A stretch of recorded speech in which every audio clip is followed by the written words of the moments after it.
మొదటగా ఈ వీడియోలో మనం భగవద్గీత అధ్యాయము 13 శ్లోకము 22ను పరిశీలిద్దాం. ఈ అధ్యాయంలో శ్రీకృష్ణుడు మనకు క్షేత్రం మరియు క్షేత్రజ్ఞుడి గురించి అంటే శరీరం మరియు ఆత్మ గురించి వివరిస్తున్నాడు. ఈ శ్లోకంలో జీవుడు ఎందుకు జనన మరణ చక్రంలో చిక్కుకుంటాడో స్పష్టం చేస్తున్నాడు. మొదటగా ఈ పవిత్ర శ్లోకాన్ని భక్తితో విందాం. పురుషః ప్రకృతిస్థో హి భుంక్తే ప్రకృతిజాన్ గుణాన్ కారణం గుణసంగోస్య సదసద్యోని జన్మసు.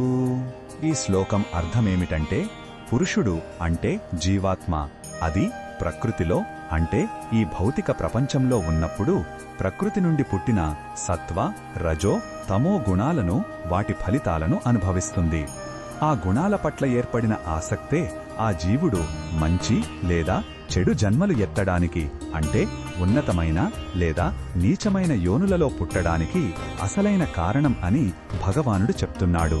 ఈ శ్లోకంలో ఉన్న భావం మనకు ఏమి చెప్తుందంటే మనం సుఖదుఖాలను అనుభవించడానికి కారణం బయటి పరిస్థితులు కాదు, వాటి పట్ల మనకున్న అనుబంధమే. ఆత్మ స్వభావరీత్యా స్వచ్ఛమైనది మరియు సాక్షిగా ఉండేది.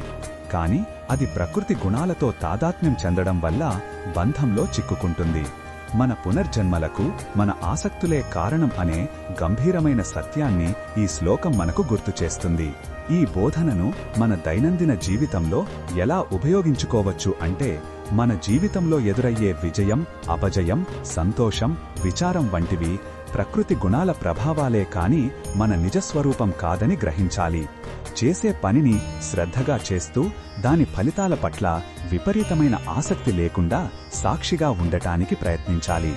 ఇది మనస్సును ప్రశాంతంగా ఉంచుకోవటానికి సహాయపడుతుంది. మరిన్ని భగవద్గీత శ్లోకాల అర్థాన్ని తెలుసుకోవాలంటే మా తదుపరి వీడియోలను తప్పకుండా చూడండి.